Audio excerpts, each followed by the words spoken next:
previous estimates debates, I've been critical of the protection racket, which is run frequently by Labor committee chairs to protect incompetent Labor ministers. But this time, Deputy Speaker, in good faith, I can't say that about my experience under the chair of this committee, the member for Miller. It might surprise many in this place to learn that I thought the member for Miller did a pretty reasonable job and was relatively fair, for my part at the very least, of the estimates process. I have not changed. Deputy Speaker, however, the shortfall this time was a minister who was out of his depth. I've got to be honest, Deputy Speaker, I wasn't shocked, but I was very disappointed. I thought that given that this was the member for Bundamba's first estimates process, he would have been more prepared and that he would have been across his brief, but sadly I was wrong, Deputy Speaker. I'm not sure if it's a deliberate tactic for the minister to be uninformed about what's going on in his department, or if he's just genuinely not across what's happening in his department. But nonetheless, regardless of what is the case, Queenslanders should be very concerned. Deputy Speaker, what detail I could pull from the Minister for Training and Skills Development is that TAFE is delivering a huge amount of training, an increase up to 146,000 students last financial year. That's more than 20,000 than the year before. Yet, we've only seen another 146 TAFE teachers and tutors to handle that demand. Class sizes are ballooning. Teachers are working overtime to meet the demand, and that's not my view. That is the testimony before the committee.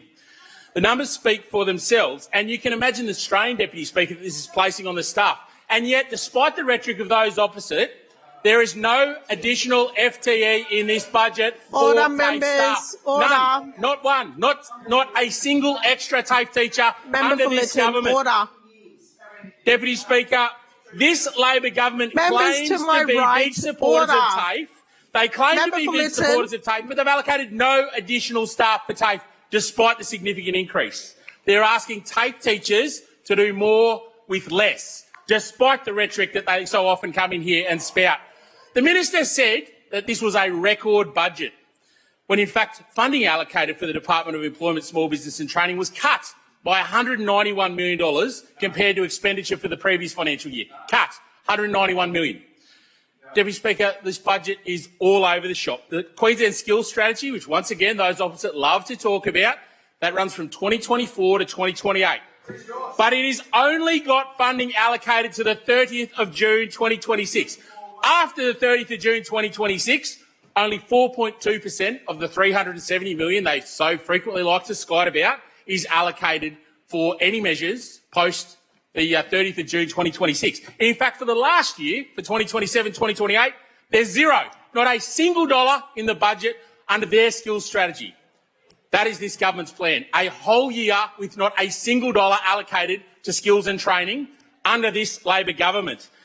This Labor government, as is so often the case in my portfolio areas, this is all about trying to keep Labor MPs in a job rather than keep Queenslanders in a job and get Queenslanders into new jobs.